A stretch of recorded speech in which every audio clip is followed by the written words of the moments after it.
Chapter 14. Continuous Movement. Esteemed audience, distinguished gentlemen, honorable ladies, let us talk a little about continuous movement. Every now and again the intellectual rascals concern themselves with continuous movement, and it is clear that the public opinion is intensely stirred up. There have always been attempts to invent some mechanism that functions perpetually, but this is not possible due to the inevitable wear and tear of materials. It is clear that if the pieces of any machine are worn out, continuous movement disappears. Some persons, trying to discover the law of continuous movement, have ended up in an asylum. One cannot help but laugh when contemplating so many likable artifacts which have not yielded any results. What ingenious mechanisms have not yet been invented by intellectual rascals? However, the problem continues without solution. Frankly, we have already discovered the law of continuous movement in the marvelous cylinder of the Archangel Heraton. It is said that its principal part is made of amber with platinum axes, while the interior panels of the walls are made of anthracite, copper, and ivory, and of a very strong cement resistant to cold, heat and water, and also to radiations of the concentrations of the cosmos. In our way of seeing and understanding things, it is obvious that as long as external levers such as toothed wheels have to be renewed from time to time, although they are made of stronger metal, prolonged use will wear them away. We are talking unquestionably about the wheel of samsara, which rotates eternally.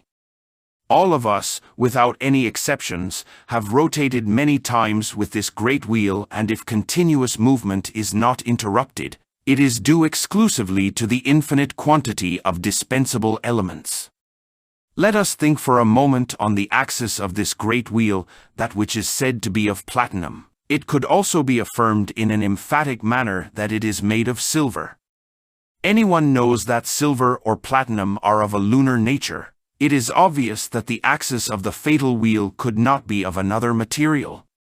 In regards to amber, it is clear that it is found diluted in everything created. We should not forget that the latter completely unified the three universal forces. It is extraordinary that the three primary forces of creation, although each is working independently and apart from the other, remain unified thanks to that magnificent substance called amber.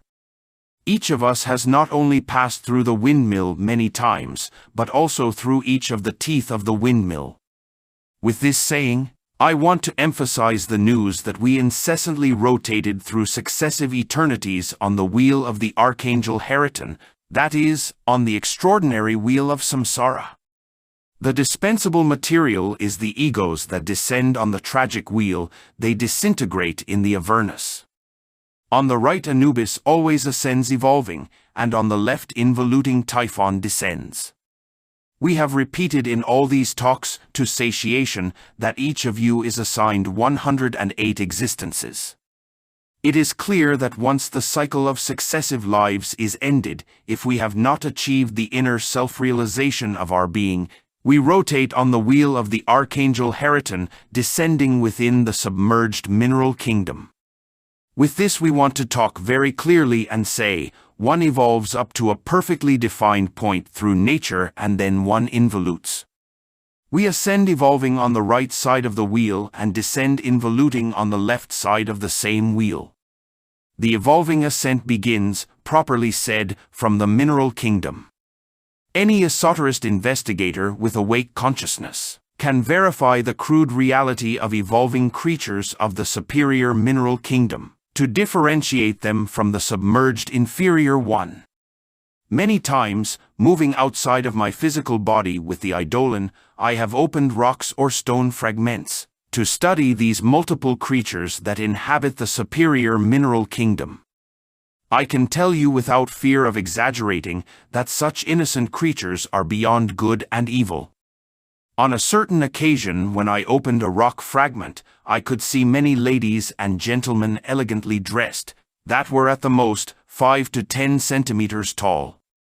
There is no doubt that these small mineral elementals are pleased to disguise themselves with the garb of humanoids. Traveling in an automobile on the different roads of Mexico, I have seen with mystical surprise certain superior elementals of the rocks who have warned me about dangers or have advised me to be careful on the road. This second type of mineral elements are unquestionably more advanced than the first type, and take on very similar shape to that of an intellectual humanoid, although they use apparel that is the color of the rocks that they inhabit. A third type of mineral elemental which is more advanced are those that are known with the names of gnomes or pygmies. These types of creatures appear as true dwarfs with long white beards and white hair. There is no doubt that the last type knows, in depth, the alchemy of the metals and cooperate in this work of nature. Obviously, we are talking about more advanced creatures, and many texts of occultism talk about them clearly. It is enough to remember for a moment the elementals of Franz Hartmann, who mentions these creatures. There is no doubt that the advanced mineral elementals enter the vegetable kingdom. Each plant is the physical body of a vegetable elemental. Each tree, each herb, as insignificant as it might be, possesses its particular elemental. I do not want to say with this that the elementals of the plants, trees and flowers, etc., are stuck at all hours within their immobile body. This would be absurd and also unjust. The vegetable elementals have full liberty to enter and leave their bodies at will. One is surprised when one meets them in the fourth coordinate, in the fourth vertical. Normally the elemental creatures of the vegetable kingdom are found classified in the form of families. One is the family of the oranges, another is the mint family, another is the pine family. Each family has its own temple in Eden, in the fourth dimension. Many times dressed with the eidolon, I have gone into those paradisiacal temples. To cite something of the latter, I now want to refer to the sanctuary of the orange family.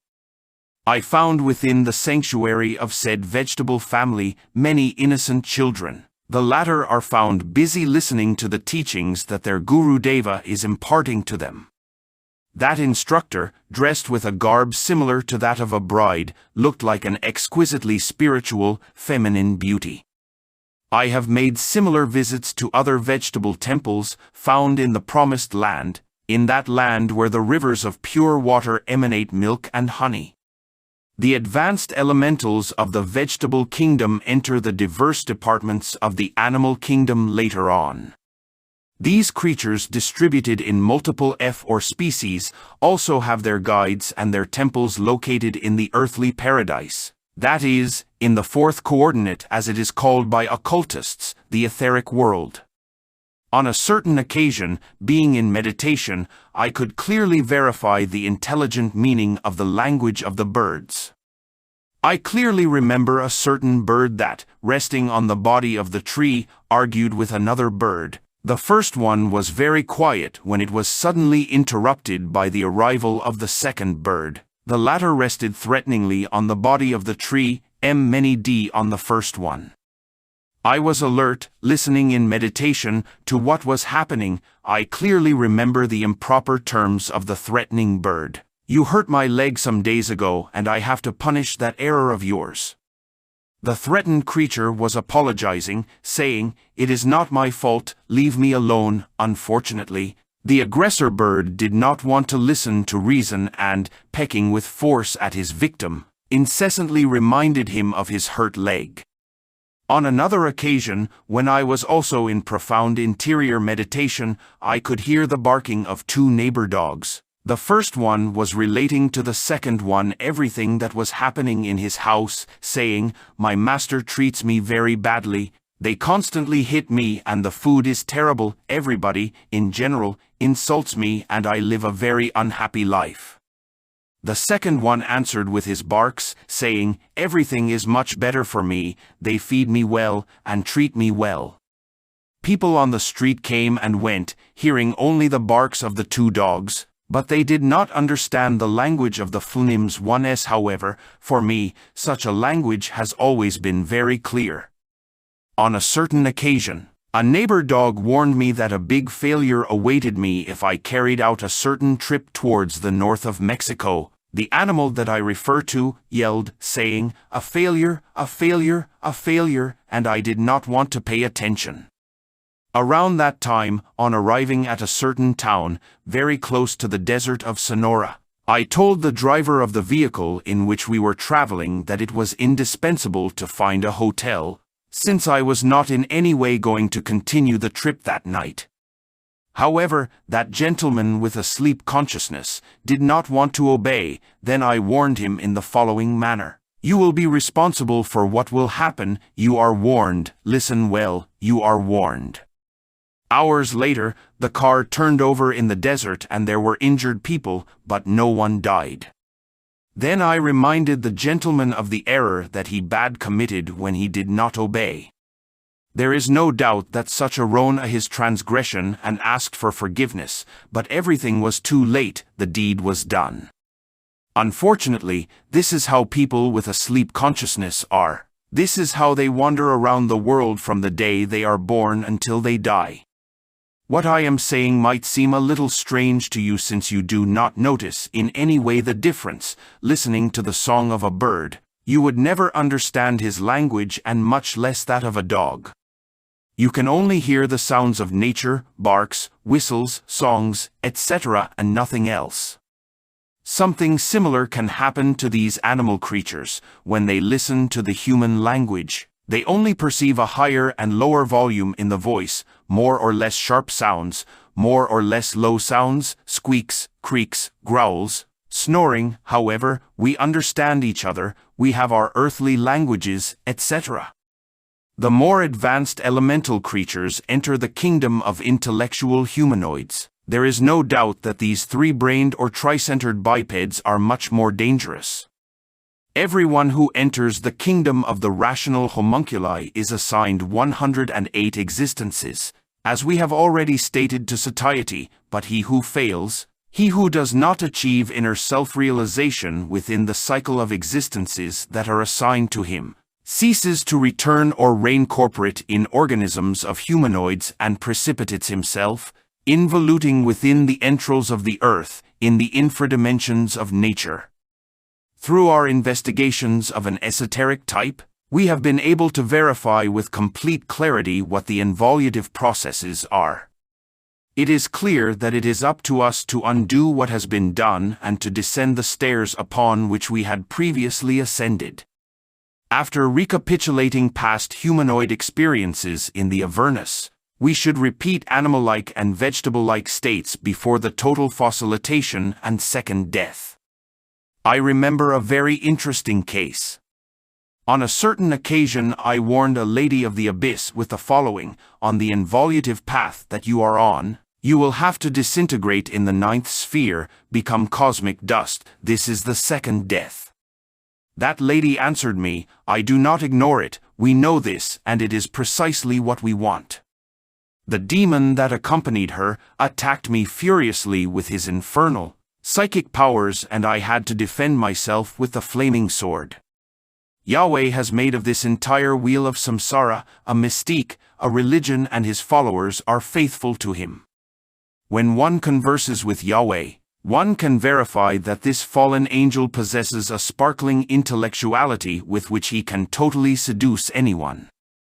All the conversations with Yahweh are begun by talking against the cosmic Christ. This said demon is terribly perverse and mortally hates the solar logos.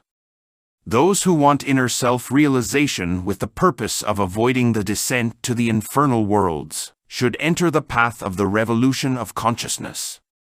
This means separating oneself from the wheel of samsara and completely setting aside the laws of evolution and of involution. Now we will clearly explain why the cosmic Christ, on his way upon earth, talked to us about the narrow door and the narrow and difficult path that leads to light. The ego is never immortal, it has its beginning and its end. Either we voluntarily annihilate it or nature takes care of disintegrating it in the Avernus. We should choose. We face the dilemma of being or of non-being of philosophy, and those who do not want to listen now will have to suffer the consequences later. The voluntary processes of the dissolution of the I, here and now, are very interesting. At the beginning we should eliminate the weaknesses of the humanoid, then continue by dissolving or disintegrating all those animal or bestial that we carry within, and much later on, it is indispensable to work with the double-edged axe of the ancient mysteries to crush and reduce to dust the vegetable-like memories of all the lust and morbidities of the past. Lastly, we have to work with the tools of the laborer to crush the fossil or mineral-like states of the different yesterdays that sleep in the profound depth of the subconscious. With this I want to say that what nature has to do to us in the abyss, we undo ourselves here and now, if we truly want to avoid infernal bitterness. Question, dear Master, when we intimately self-realize ourselves and we separate ourselves from the wheel of samsara, does this mean that we cease being within continuous movement? Answer, I hear the question from the audience and I hasten to answer with great pleasure. Distinguished gentlemen, it is urgent that you comprehend what the continuous movement of the wheel of samsara is in everyone and each of its aspects. Undoubtedly, the continuous movement does not only exist in the cylinder of the angel Heriton, but it also exists in any cosmic cylinder. Remember clearly that there exist cosmic days and nights, everything fluxes and refluxes, comes and goes, rises and falls, grows and decreases. In everything there is rhythm, and the absolute abstract space is electric vibration, and therefore, continuous movement. Frankly, I do not admit absolute immobility. What happens is that there exist multiple and infinite forms of continuous movement. Question, dear Master, you talk to us of 3 types of elementals, and I want to ask if these exist in the wheel of samsara, both in involution as well as evolution? Or are they exclusively of evolution? Answer, distinguished frater, observe in detail all the phenomena of nature and you will have the answer. Many believe that the apes, monkeys, orangutans, gorillas, etc. are of an evolving type. Some even suppose that man came from monkey, but such a concept collapses noisily when we observe the customs of these animal species. Place an ape in a laboratory and observe what happens. Unquestionably, the diverse ape families are involutions that descend from the intellectual humanoid. The humanoid does not come from the ape. The truth is that the reverse is true. The apes are involuting, degenerating humanoids. Let us now observe the family of pigs in the times of Moses. The Israelites that ate the meat of this animal were decapitated. It is clear that this type of elemental is found in a clearly involutive process. Analogous states of involution can be discovered in plants and minerals. Copper, for example, within the interior of the planetary organism in which we live, is the center of specific gravity of all involutive and evolving forces. If we apply the positive force of the universe to copper, we can then contemplate multiple marvelous evolving processes with the spatial sense. If we apply the universal negative force to said metal, we will be able to perceive with integral clairvoyance infinite evolving processes very similar to the ones of the multitudes that inhabits the entrails of the earth. If we apply the neutral force of copper, the evolving process as well as the involutive processes remain in a static state. The laws of evolution and of involution constitute the mechanical axis of all nature, the silver axis of the wheel of samsara.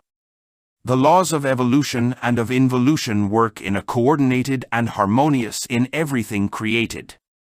Obviously, the elementals of the mineral, vegetable and Nema 1 kingdoms evolve and involute in their own natural levels. We could never conceive the absurd idea that the elementals of nature, because of F in such and such a living species, can make the wheel turn in the reverse direction to return to the abyss through the door from which they came out. I want all of you, ladies and gentlemen, to comprehend that in Tartarus one enters through a door and comes out through another door. This means that, among other things, that evolving Anubis will always climb on the right and that on the left, involuting Typhoon will perpetually descend. The chakra of samsara does not turn in the reverse direction. Is that understood? Question, Venerable Master, there exists a belief among those who understand these laws, relating to certain species of animals, and we would like an explanation only about the concrete case of crows, rats and other species that are more or less repugnant. Answer, with great pleasure I will answer this question from the audience. Without a doubt, there are repugnant creatures of nature that attest to a marked involution. The ancient Egyptians, for example, hated rats, and it is obvious that the latter are found in a state of frank involution. Another case is the state of crows, and the latter, although they feed on death, because of the fact that they unfold in the ray of Saturn, they possess certain marvelous powers that indicate evolution. I have been able to evince what the faculties of the crow are. On a certain occasion, finding myself in a small town in Venezuela, in a certain house where a small boy was found seriously ill, I saw with surprise a group of very tranquil crows that had landed on the roof of such a house. Those simple people then clarified the matter to me with the following: "This child will die." When I asked the reason for such a sentence, for an answer, they pointed at the black crows. I then understood. The case did not have a remedy and the child really died. What most astonished me were the faculties of those elementals. They knew that the creature would die, and landing on the roof of such a mansion, they awaited the supreme moment for the party. Undoubtedly, the macabre supper never took place because the child was given a Christian burial. However, the birds arrived and the law was fulfilled. Question, Dear Master, because of the aspects that you have very amply explained to us, this means that all those animal creatures such as cats, dogs, pigs, etc. have one day passed through human form and are found on the path towards disintegration. Is it possible that these same creatures are found on the path towards human form? Answer, Distinguished brother, allow me to inform you that many elementals of nature pass through the infernal worlds. In other words, I clarify, after the second death every soul becomes an elemental of nature and begins its evolving process, as I have already said many times, from the hard rock continuing through vegetable and animal states, until it reaches the state of intellectual humanoid. In the interim the elementals of the distinct kingdoms evolve and involute, but they could not return to Avernus. Since they do not possess ego, only humanoids can enter Avernus because they have ego in their interior. With this explanation the question remains clarified and the answer given. Question, Master, what relationship is there between the essence and the elementals?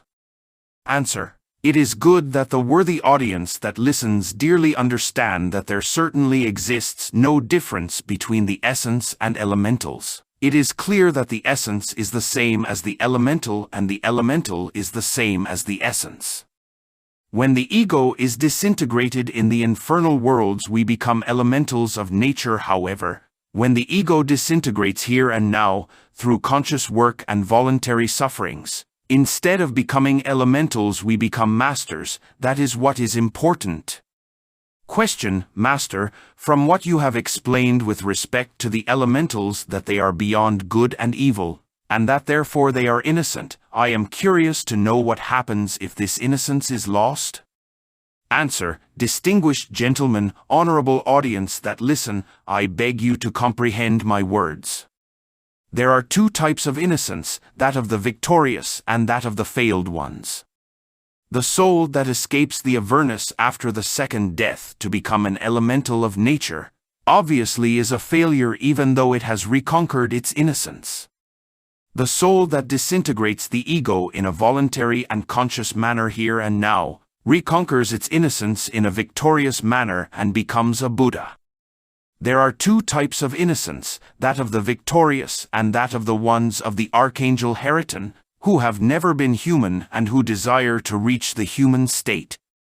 There exist elementals that before being elementals lived as humanoids and involuted in the infernal worlds. These are the two extremes, the two aspects of elementals: first, the elementals that begin; second, the elementals that repeat the elemental processes. Question, dear Master, I would like to know, since we have the opportunity of your wisdom, if you could explain if an elemental, when it enters for the first time a human womb, since it comes without ego, if it is easier for it to at self-realization? Answer, honorable audience that listens to me tonight, it is urgent to know that the essence, the soul that comes from the three inferior kingdoms to the human womb, does not yet have the necessary and indispensable experience that is required to achieve the inner self-realization of the being. Normally, every essence that enters for the first time in a human organism commits many errors, forms ego, acquires karma, and suffers the unspeakable afterwards. Only later can this soul, if it so desires, achieve self-realization. However, I now repeat what I have already said in past talks: not all souls achieve mastery. For this to happen, a certain inner yearning is indispensable, and this is only possible when the monad, that is, the immortal spark of the spirit, proposes to truly work on its human soul. It is clear that not all the monads, spirits or virginal sparks have an interest in mastery, and since we have already said this in past lectures, it is not necessary to continue in clarifications on this aspect. Question, Venerable Master, in any case, I consider that on voluntarily eliminating ego, we are really in a process of evolution, because we have always understood that evolution means ascent. So I maintain that those who affirm that permanent evolution exists until one reaches unitotal perfection are not mistaken. Do you have any objection to this concept? Answer, I like the question that comes from the audience. Obviously, the question in itself has a completely reactionary basis. However, I hasten to answer it. Do you perhaps think that the ego can evolve? Do you suppose that dissolving it is evolution? Any educated clairvoyant would be able to verify the involutive processes of the I, of the myself, of the self. It is surprising to verify how the ego precipitates itself on the involutive path, descending in the animal, vegetable and mineral levels when we tread the path of the revolution of consciousness. Or is it that you think, my friends, that with the dissolution of the ego, the essence will reinitiate its new evolving ascent adhering to the wheel of samsara? Or is that you think that the being, the spirit, should live perpetually bottled up in the evolving processes of nature and of the cosmos? We have never denied the laws of evolution and of involution, we only clarify them. The evolving and involutive processes correspond exactly to the great wheel of samsara. Such processes could not repeat themselves infinitely in the world of spirit, because this would immediately mean perpetual slavery. Remember, friends, that Jesus the Great Kabir never wanted to bottle himself up in the dogma of evolution. That great Hierophant only talked to us of the path of the revolution of consciousness, of the straight, narrow and difficult path that leads us to light, and that very few are the ones who find it. When are you going to understand this? In what era? When are you going to resolve to enter the narrow door and the straight path? Or is it perhaps that you want to correct the plan of Jesus the Christ? Those who dissolve ego will achieve radical transformation, and this is total revolution. Question, Master, it seems to be a concept of total injustice and contrary to the love with which the great architect of the universe is identified, to admit that after having achieved the human state and developed the intellect to the elevated point where we find ourselves in, where the advances and the feats of modern scientists are marveled at, that we have to return to the state of horses, dogs, and pigs. How can this concept ever appear even to the mind of the rational and intelligent man? Frankly, I believe that this insults the eminent dignity of man in the image and likeness of God. Answer, I see in the audience a gentleman who tries to correct the author of the doctrine of the transmigration of souls, the great avatar Krishna, who lived 1,000 years before Christ. The great Hindu avatar never said that the chakra of samsara turns in the reverse direction, that the wheel of the archangel Haritan processes itself in the reverse, stopping its progress to turn counterclockwise. Ladies and gentlemen, the wheel of the arcane 10 of the tarot always follows its course, it never turns back. Any automobile can reverse, but the wheel of samsara can never move in reverse. The repetition of cycles according to the law of recurrence is different, and this we have verified in the days and nights of Brahma, with its ever-incessant repetition in the seasons of each year that repeat themselves, in the diverse cosmological eras that never stop repeating themselves, etc. None of this is regression, my friends. All of this moves in accordance with the wheel. All of this forms part of the continuous movement, however. It is necessary to understand that the law of recurrence is repeated in spirals, sometimes higher, sometimes lower. The spiral is the curve of life. If we have exhausted the diverse processes of the H, obviously we should go up or down. Some ascend and others fail into submerged involution. Those who have dissolved ego ascend, those who have not descend.